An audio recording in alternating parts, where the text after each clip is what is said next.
Hey everyone, walang kawaki kamin but mosamaf. Welcome back to Finance Empire Real Life Stories. Before we begin today's story, imagine this for a second. You're walking through a grocery store after a long, exhausting day. Your mind is completely somewhere else. You're just trying to buy dinner, head home and finally relax. But then suddenly, you look up and see the one person you hoped you would never run into again. Your ex, the person who broke your heart, the person who disappeared from your life without warning. What would you do? Would you hide behind the shelves? Pretend you never saw them? Or would you walk right up and say hello, like nothing ever happened? Today's story is about heartbreak, awkward encounters, emotional healing, and learning how to move on without losing yourself. And while we go through this emotional roller coaster together, you'll also learn powerful English expressions, phrasal verbs, and real-life vocabulary that native speakers use every day in uncomfortable situations. So grab your coffee, sit back, relax, and let's step into Garrett's unforgettable Thursday night. It was supposed to be the most ordinary evening of Garrett's week. The sky outside was dark grey with light rain tapping softly against the supermarket windows. Garrett pushed his shopping cart slowly through the produce section, while absent-mindedly listening to music through one earbud. His tie was loose around his neck after a stressful day at work, and his shoulders ached from sitting in meetings for almost 9 straight hours. All he wanted was a quiet dinner, a hot shower, and sleep. He picked up an avocado, squeezed it gently, frowned, and tossed it into the cart anyway. Then he reached toward a display of apples and froze. His entire body locked up so suddenly that another customer accidentally bumped into his cart. Standing near the bananas was Chloe. The woman who shattered his heart 2 years earlier and vanished from his life like smoke. For a split second, Garrett honestly wondered if he was hallucinating from exhaustion. But no, it was definitely her. Same long brown hair, same denim jacket, same calm expression that once made him feel safe and later made him feel completely destroyed. His stomach dropped instantly. His throat tightened. His palms turned ice cold. Every painful memory he had spent 2 years trying to bury suddenly exploded back into his mind, all at once. The late-night arguments, the unanswered texts, the empty apartment after she left, the deafening silence afterward. Garrett felt his heart hammering against his chest as panic completely took over his nervous system. Chloe still hadn't noticed him yet.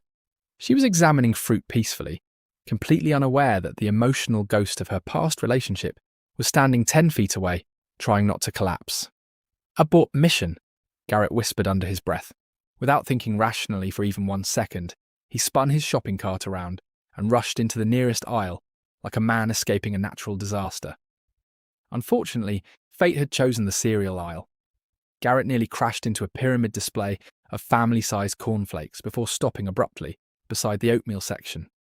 He bent slightly forward, pretending to read nutrition labels, while desperately trying to catch his breath. "This is ridiculous," he muttered nervously. "You are a grown man hiding behind cereal boxes." But logic wasn't winning against emotion tonight. His mind was spinning out of control. Why now? Why here? Why after 2 whole years? He peeked carefully through a tiny opening between cereal boxes and spotted Chloe still standing in produce. She looked peaceful, relaxed, completely normal. Meanwhile, Garrett looked like a hostage negotiating his own survival. As he stepped backward, his foot accidentally crushed part of a granola display with a loud crackling sound. "Oh, come on," he groaned quietly. A nearby employee glanced suspiciously toward the noise, while Garrett quickly crouched down and tried fixing the damaged boxes. The entire situation was becoming more humiliating by the second. While kneeling on the floor, Garrett's thoughts drifted backward into painful territory he usually avoided. He remembered the exact night Chloe ended things, rain hitting the apartment windows, her suitcase near the front door. The horrible sentence he still heard in his nightmares sometimes. "I just don't think this relationship works anymore." No explanation, no real closure, just distance, silence, and heartbreak. Garrett had spent months blaming himself afterward. He stopped sleeping properly. He stopped answering calls from friends. He buried himself in work because thinking about Chloe hurt too much. Eventually life became normal again, or at least something close to normal. But now standing in aisle 4, pretending to care deeply about breakfast cereal, Garrett realised some emotional wounds never fully disappear. They simply stay quiet until life accidentally opens them again. His phone buzzed suddenly in his pocket. Without hesitation, Garrett texted his best friend Marcus. "Emergency. Chloe is in this grocery store right now. I'm hiding near cereal. Need immediate advice." The response came almost instantly.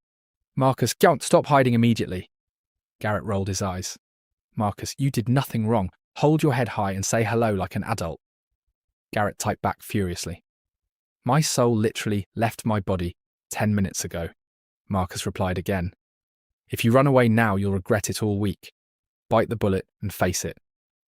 Garrett stared at the message for several long seconds. Deep down, he knew Marcus was right. Hiding forever wasn't a solution.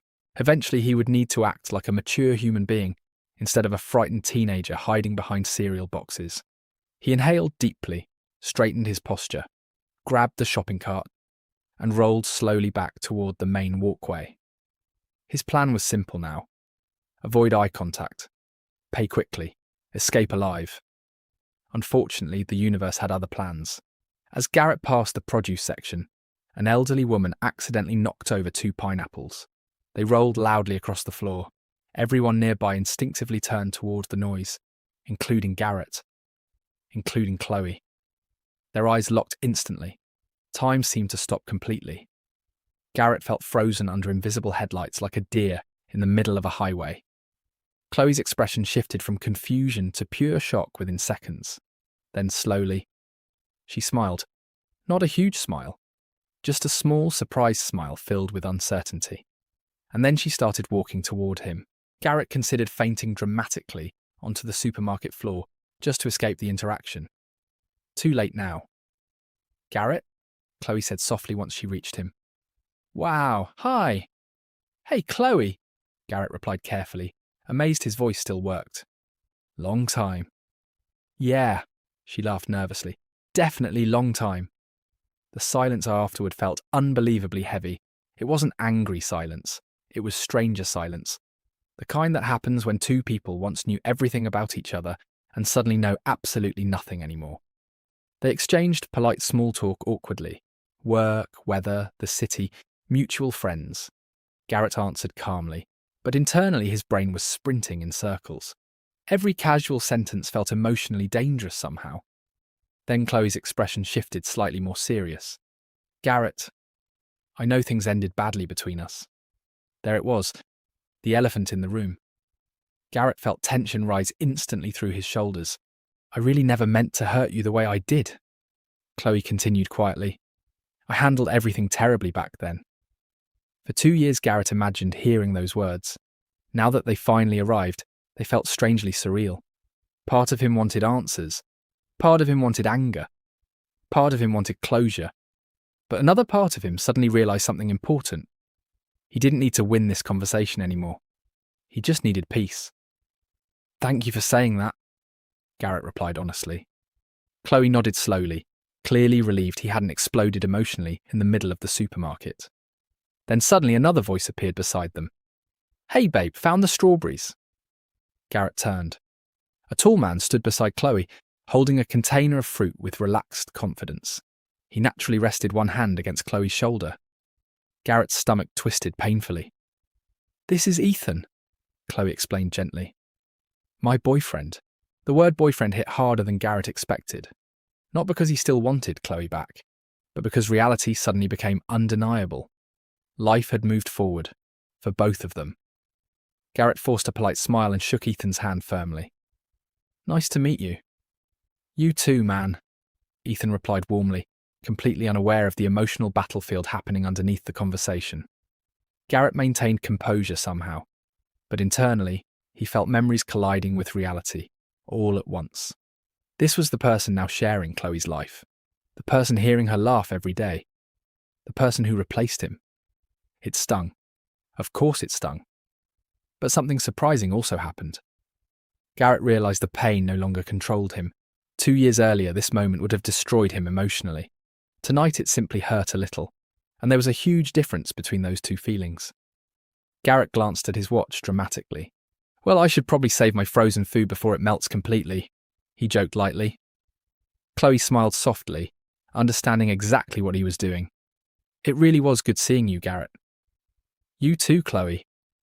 Ethan waved goodbye cheerfully while Garrett pushed his cart toward checkout, without looking back again.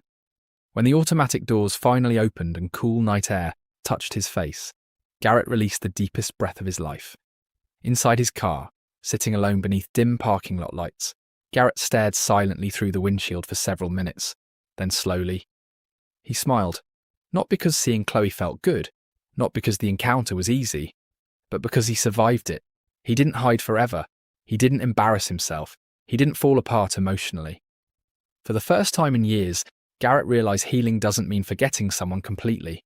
Real healing means remembering them without losing yourself in the process.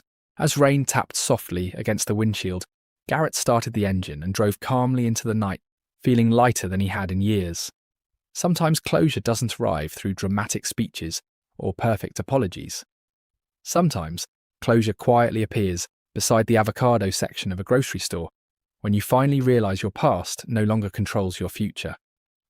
And maybe that's one of the hardest but most beautiful lessons life teaches us. Thank you so much for spending time with today's story. If you enjoyed this emotional, real-life English learning journey, make sure to like the video and subscribe to the channel for more powerful stories that teach real English through real emotions.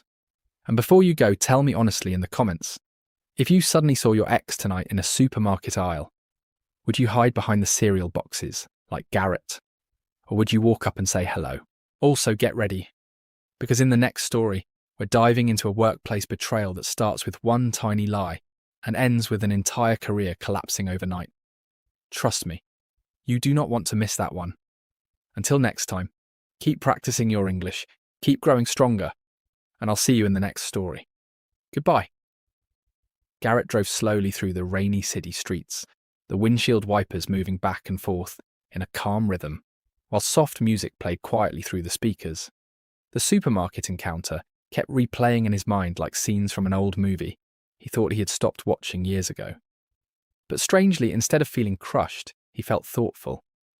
The version of Garrett from 2 years ago would have driven home angry, emotional, and completely shattered after seeing Chloe with someone new. Back then, even hearing her name was enough to ruin his entire week. Tonight felt different. Pain was still there, of course. Some scars never disappear completely. But the pain no longer controlled him. It no longer owned him. As Garrett stopped at a red light downtown, he suddenly laughed softly to himself. Unbelievable, he whispered. I almost hid behind cereal boxes for 20 minutes. The thought sounded ridiculous now. The traffic light turned green, and Garrett continued driving while memories slowly drifted through his mind. Not just the painful memories anymore, but the good ones too. He remembered late-night pizza runs with Chloe during college, Sunday mornings watching terrible reality shows together, long road trips with the windows down during summer, the way she used to steal fries from his plate, even after insisting she wasn't hungry. For the first time in years, those memories didn't feel sharp anymore. They felt distant, gentle, almost peaceful. That realization hit Garrett harder than anything else. That night, healing had finally happened quietly while he wasn't paying attention. Not all at once, not dramatically, not through revenge or closure speeches or fake confidence on social media. It happened slowly through ordinary life, through lonely nights, through difficult mornings, through learning how to exist without someone you once thought you couldn't live without. Garrett parked outside his apartment building and sat inside the silent car for another minute before grabbing his grocery bags. Rain drizzled lightly onto the pavement as he walked toward the entrance. When he opened his apartment door, the familiar quietness greeted him. 2 years ago, this silence used to feel unbearable. After Chloe left, the apartment felt like an empty museum, filled with reminders of failure. Garrett used to leave the television running all night just so he wouldn't feel alone. Now the silence felt comfortable. That difference mattered. He placed the groceries on the kitchen counter and noticed his phone buzzing again. It was Marcus calling. Garrett answered immediately. Well? Marcus asked dramatically. Did you survive the emotional apocalypse? Garrett laughed for the first time all evening. Barely. Marcus sounded excited instantly. Tell me everything. Garrett leaned against the counter and explained the entire encounter from beginning to end. The cereal aisle hiding, the accidental eye contact, the awkward small talk, Ethan appearing with strawberries like some romantic comedy villain. Marcus burst into laughter several times during the story. "You crushed granola bars while hiding from your ex?" Marcus asked between laughs. "That's honestly the most Garrett thing I've ever heard." "Thanks for the support," Garrett replied sarcastically. But then Marcus became more serious. "So how do you actually feel now?" he asked carefully. Garrett looked around the quiet apartment while thinking about the question deeply. For years he thought seeing Chloe again would either completely destroy him emotionally or magically fix everything. But neither happened. "I feel free," Garrett admitted quietly. Marcus stayed silent for a second. "Then maybe tonight was something you needed," he finally replied. After ending the call, Garrett heated leftovers in the microwave and sat near the living room window while rain continued falling outside. For some reason, he found himself opening an old photo album stored inside a cabinet drawer. Normally, he avoided looking at old relationship pictures completely. But tonight, curiosity felt stronger than fear. He flipped through photographs slowly. Pictures of vacations, birthday dinners, concert tickets tucked between pages. There was one photo of him and Chloe standing near the ocean during sunset, both laughing uncontrollably about something he couldn't even remember anymore. Garrett stared at the image for a long moment, then softly smiled. Not because he wanted that relationship back, not because he missed the heartbreak, but because he finally accepted something difficult. A relationship can be real and meaningful even if it doesn't last forever. For a long time, Garrett treated the breakup like proof that the entire relationship was a mistake. But tonight he realized that wasn't true. Some people enter your life permanently. Others enter temporarily to teach you something important before leaving. Neither role makes the connection worthless. Around midnight, Garrett placed the photo album away and prepared for bed, feeling emotionally exhausted but strangely calm inside. Before sleeping, he checked social media briefly and noticed something interesting. Chloe had viewed one of his recent stories earlier that night. 2 years ago, that tiny notification would have sent Garrett spiraling emotionally for hours, trying to analyze hidden meanings behind it. Tonight he simply shrugged, locked his phone, and placed it face down on the nightstand. Growth sometimes looks very ordinary. The next morning, Garrett woke earlier than usual. Sunlight streamed through the apartment windows after the storm finally passed overnight. For the first time in weeks, he felt genuinely rested. Not just physically, emotionally too. While making coffee, Garrett caught himself humming quietly. That surprised him. Yesterday morning he was stressed about work and mentally exhausted from routine life. Now suddenly everything felt lighter somehow. Maybe because he stopped carrying emotional weight he didn't even realize he still had. At work later that afternoon, his coworker Jenna noticed the difference immediately. "You seem weirdly happy today," she said while organizing paperwork nearby. "Did something good happen?" Garrett thought for a second before smiling. "Actually, yeah." He didn't explain further because honestly he wasn't sure how to describe it yet. How do you explain the feeling of emotionally surviving something you feared for years? During lunch break, Garrett walked alone through a nearby park, instead of sitting inside the office cafeteria like usual. The weather was cool and peaceful after the rainstorm. Parents pushed strollers along sidewalks while joggers passed wearing headphones. Life moved normally around him, and for once Garrett felt fully present inside it instead of mentally trapped in old memories. As he sat on a bench drinking coffee, his mind drifted back to something Chloe said inside the supermarket. "I never meant to hurt you the way I did." For 2 years, Garrett desperately wanted those words.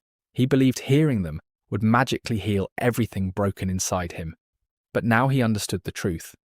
Closure doesn't come from another person. Real closure comes from accepting reality and deciding your future matters more than your past pain. Chloe's apology was nice, but Garrett had already started healing long before hearing it. That realization felt powerful. It meant his happiness no longer depended on someone else's guilt, explanations, or validation. And honestly, that freedom felt incredible. Later that evening, Garrett stopped by the same supermarket again after work. Not because he needed groceries desperately, but because part of him wanted to prove something to himself. He walked confidently through the produce section this time without panic. No racing heartbeat, no hiding, No emotional chaos, just peace. He grabbed avocados calmly and even laughed quietly when passing the cereal aisle again. A teenage employee nearby looked confused. Garrett simply shook his head, smiling. "You had to be there," he muttered. Standing near checkout, Garrett realized something important. Life keeps moving, no matter how painful certain moments feel. Heartbreak feels permanent when you are inside it. Embarrassment feels endless. Loss feels unbearable. But eventually the world keeps spinning. One day you wake up and notice you survived something you thought would destroy you. And maybe that's one of the most beautiful parts of being human. We break. We heal. We grow stronger quietly without even noticing sometimes. As Garrett walked outside carrying his groceries beneath the golden evening sky, he felt something he hadn't felt in a very long time. Excitement. Not excitement about Chloe, not excitement about the past, excitement about the future. Because now there was finally room for new memories instead of constantly replaying old ones. And somewhere deep down, Garrett understood that his story wasn't ending anymore. It was finally beginning again.